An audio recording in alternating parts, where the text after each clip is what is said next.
Derrière la façade de cette climatisation se cache un véritable nid à poussière et bactéries. Mais avant d'y accéder, il faut nettoyer les filtres. La plupart des usagers ne s'en tiennent d'ailleurs qu'aux filtres. Erreur. Un bon nettoyage, il faut nettoyer l'évaporateur, nettoyer le ventilateur, nettoyer la cuve et aussi nettoyer le moteur à l'extérieur. Pourquoi? Parce que sinon il y a des bactéries. Qu'est-ce que ça fait? En fin de compte, oui, il y a des bactéries qui s'installent dans la clim à cause comment je vais appeler ça? La poussière? Non, pas seulement la poussière, il y a aussi la poussière, mais les insectes. Les insectes, il y a souvent même des reptiles dans la clim.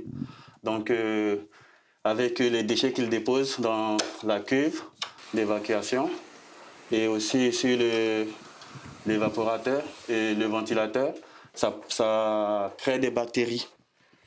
3 petites clims à nettoyer de fond en comble, coût de l'assainissement 73 € l'unité. Une fois par an, c'est indispensable.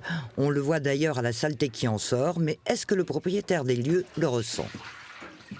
Tout à fait. Déjà, il fait plus froid, c'est sûr et certain. On voit que ça s'est bien débouché.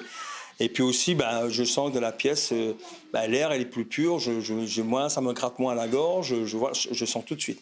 Mais c'est pour ça, à chaque fois, je fais le nettoyage, parce que quand on est allergique comme ça, c'est horrible, avec la poussière qu'on ne voit pas. Et plus l'été se fait sentir, plus les appels se multiplient. Pendant les chaudes nuits estivales, ils sont nombreux à vouloir se payer un bol d'air frais.